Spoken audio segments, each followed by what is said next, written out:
For the longest time, I thought I was improving my art. I was drawing constantly, watching art videos non-stop, filling up sketchbooks, doing all the right things. So why wasn't I improving? Everyone keeps saying the same advice, just practice more, draw boxes, but no one ever explains what to really do or why none of it was working in the first place. And maybe you guys are asking yourselves the same question. I started paying attention to the advice people always repeat. Some of it actually helped, a lot of it didn't. And after years of trying different things, there's one approach I keep coming back to because it's the only one that's worked consistently for me. But first, let's discuss the pros and cons of other really common advice.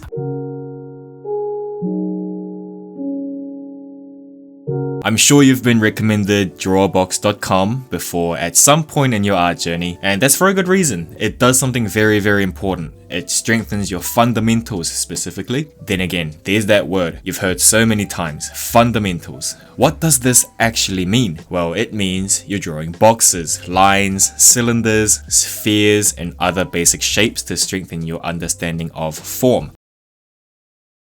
Sounds exciting, doesn't it? You will likely go on for months and months before even getting into animals, let alone characters or anything like that. Now, don't get me wrong, I think it is an incredibly effective website. There's no bloat. Everything you learn here, you will probably make use of somewhere in your art journey. With that being said, I think Drawabox is good for people that are disciplined and don't mind spending many very structured hours drawing things that don't really excite you, to be honest. For me, it just wasn't fun, to the point where I thought, if art is really like this, then I don't really want to bother. And I'm sure many others would feel the same way too. Overall, Drawabox isn't for me, and quite frankly for us too. I'm talking to you, my Gen Z audience. How many of our TikTok fried brains will really be able to sit through this for multiple months? Clearly, Drawabox is not the method I would recommend. So then what about something more fun?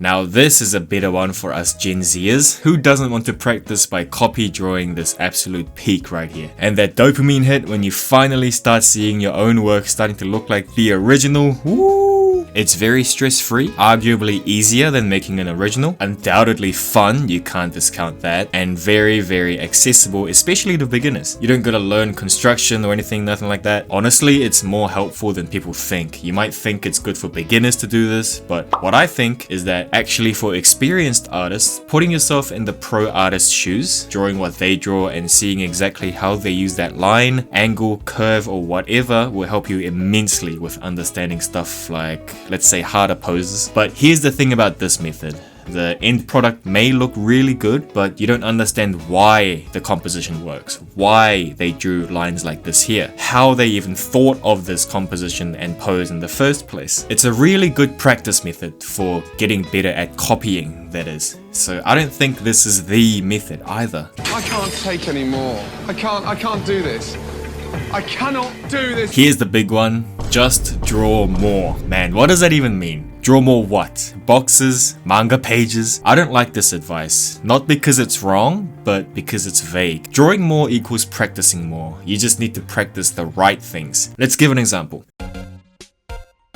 These two people have heard the same advice. One of them draws a lot, really fast, sketchbooks are being filled up, the art folder is hundreds of gigabytes big. The other one, he's a bit slower, but there's direction. He stops to see what parts of his drawings need work, and his next work might be a practice piece for that specific part. And later, that fast person gets cocky, takes a break, blah blah blah. We know the story. So this is also a good method if you know exactly what to do, and not just mindlessly draw all the time. But who really knows exactly what to do? Isn't that the entire point of this video?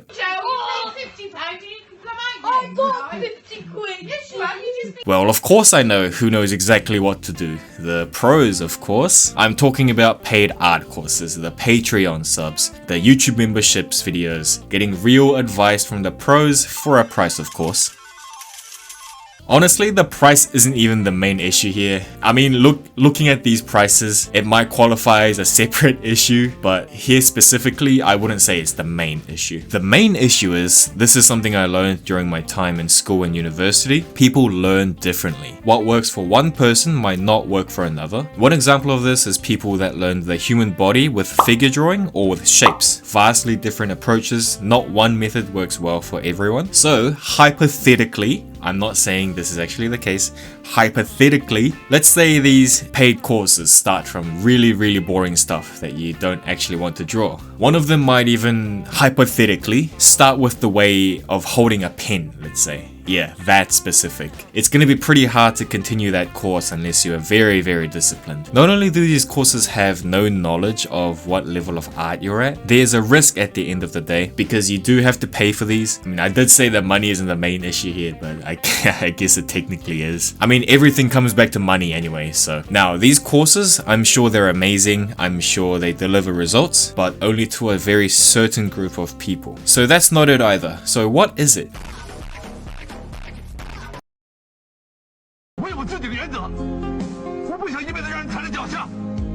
Some methods are, number 1, too structured and boring to some people, leading to possible burnout. That's really bad. Number 2, fun but doesn't teach you important things, like perspective maybe. Number 3, too vague. Number 4, risky. Well then, you may ask, what's that one method that you wanted to say in the beginning? Does it even take into account these 4 potential issues? Here's my proposed main method to actually improve your art. It is, number 1, fun. Number 2, able to lead you to learning important things. Number 3, specific exactly to you. And number 4, tailored exactly to you as well. It is to simply draw what you love drawing. And I don't mean that in a motivational, follow your dreams kind of way. I mean it very literally, and I mean it very seriously. The moment I stopped drawing what I thought I had to, and started drawing the things I genuinely wanted to see on the page, well, everything else just followed after that. Suddenly, I didn't need sleep. I needed answers. Learning perspective stopped being a chore. I needed perspective to draw what I love. Anatomy stopped being optional because I needed it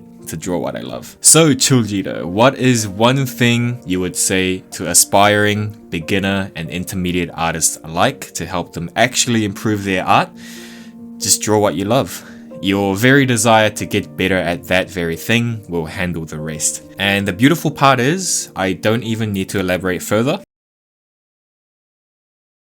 Let's say you want to draw a manga. Gee, I wonder why I'm using that example. To draw a manga, you need to be able to draw many characters and many different scenes, backgrounds and fight scenes, let's say. And if you love drawing manga and you want to draw it better, what else can really happen other than you seeking out tutorials and advice on how to draw the human body better or how to draw fight scenes better, even if you wouldn't have enjoyed those things beforehand? Just try to draw what you love. Set that as the starting point, and then figure out what you need to work on from there onwards. And once you do, well, now it's easy. Straight to Chomang's channel to learn the human body. Quite simple. There you go, guys. Hey everyone.